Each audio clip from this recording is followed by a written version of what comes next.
Are you wondering what skills you need in order to be an excellent project manager? Well, by the end of this video, you're going to have the complete breakdown list of what's going to make you successful and allow you to stand out from everybody else. And if you want to slay your project, stay tuned to the end of this video because I'm going to share with you the top things on why projects fail, and you don't want to miss out on that.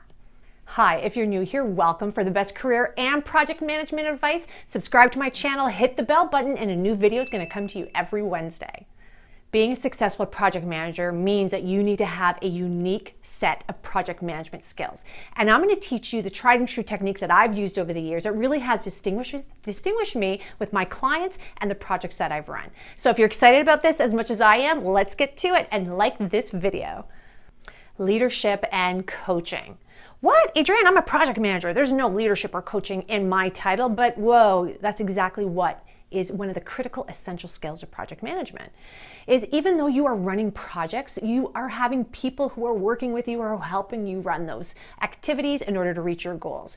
So guess what? It is about leadership and it is about coaching. Now, being a great leader doesn't mean being a dictator. You really want to coach and really understand people, ensure that things are inclusive. That really ensures great team dynamics. And so it is important that as a project manager, brush up on your leadership skills, brush up on your coaching skills, which means listening, and really try to be neutral as much as you can. Take all points of view. That's what great leaders and coaches do. But ultimately, as a project manager, you are going to have to be the tiebreaker when it comes to decisions that need to be made. Time and task management. All right, project planning, it should come to no surprise. You really have to be good with your tasks and time management. You got to understand the bigger picture. You have to be able to break things down. Sometimes your individuals on your team aren't good at that. And so they think they can get something done in a very short period of time when you know it's not possible because you look at things not only from a micro level, but a macro level. You look at the big picture. So really hone in on those skills. You also have to distinguish what is top priority, what is low priority, and what's urgent and what's important. Because believe you me, sometimes things are deemed urgent, but they're really not that important, and they can pull people away from really executing what they need to do. This is where really good time and task management are critical. And as a project manager, definitely brush up on that. Planning skills. All right, now how is this differ than time management? It is different because planning skills takes into account not just timelines, but encompasses everything. It encompasses the large scale elements, smaller scale elements. It looks at everybody's activity. It's just understanding the grand scheme of things. So when you're doing project management, you really need great planning skills. So you have to take a look at the big picture, be able to take a step back, and combining that with time management skills is extremely powerful. All right, so definitely combine those two together, really, really important. Critical thinking. All right, this skill is extremely important. As a project manager, it's going to come into play practically every day. You got to look at the pros and cons. You got to be able to really do good analysis on things and think of every scenario and situation. So your critical thinking skills are important. You do not want to be loosey-goosey. You really want to have discernment. You want to have intention and really put your critical thinking skills to use during projects. Risk analysis. All right, don't be afraid of risk. And interestingly enough, I find a lot of people drop this particular skill set, which is a big no, do not do it.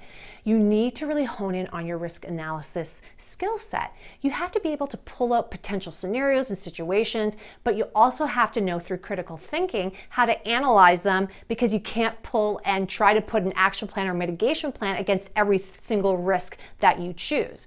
So you really hone in on your risk analysis. There's some really good tools out there like FMEAs, even simple matrices, which allows you to say, hey, probability of this happening, high, low, and if it does, is it going to impact the project, high, low? So even something as simple as that. You just have to be able to think critically, really look at the risks needed, and vet them out accordingly. Negotiation. All right, as a project manager, you are going to become an amazing negotiator because you're going to be constantly looking at scope, time, and budget. Scope, time, and budget, and negotiating that continuously. There are going to be people who are going to want to throw additional things on your project, which is going to be out of scope. There are going to be people who want you to condense your timeline or extend it. You're constantly negotiating, and you're even negotiating your resources on your team. They may be pulled on something else in your organization, and you got to pull them back. So really hone up on your negotiation skills. There's some really good things like priority matrices, which you can do at the beginning of your project that help to keep and hone in in your negotiation skills because you use it as a tool and you say, hey, we've already talked about this. And then you can only focus on that because those are things that are set in stone. So really ensure that you're good with negotiation and don't shy away from it. All right? You don't have to, but definitely practice. Communication. Surprise! Yeah, like that should be a surprise for you that I talk about communication. How often do I say communicate, communicate, communicate? Well, it's a must skill set for all project managers, having excellent communication skills. Make sure things are clear. Make sure you address all issues in the room. You're listening because that's a big part of communication, right? Is listening to what people are saying around you. So ensure that you brush up on your communication skills. Try to think and listen before you speak. Take in all viewpoints, as I said, and that's a really big part of the leadership and coaching aspect too. So really hone in on communication skills and set up some parameters for the rest of your team around communication as well. Now that you know the most important skills for a project manager, I want you to go to the link below and grab this. This is why projects fail. Check it out. You need to be on top of this as much as you need to be on top of your skills. Don't forget to subscribe to my channel, like this video, and share it with all the friends and professionals you know. Let me know if there's anything I missed off my list. I would love to hear from you. Until the next video, see ya.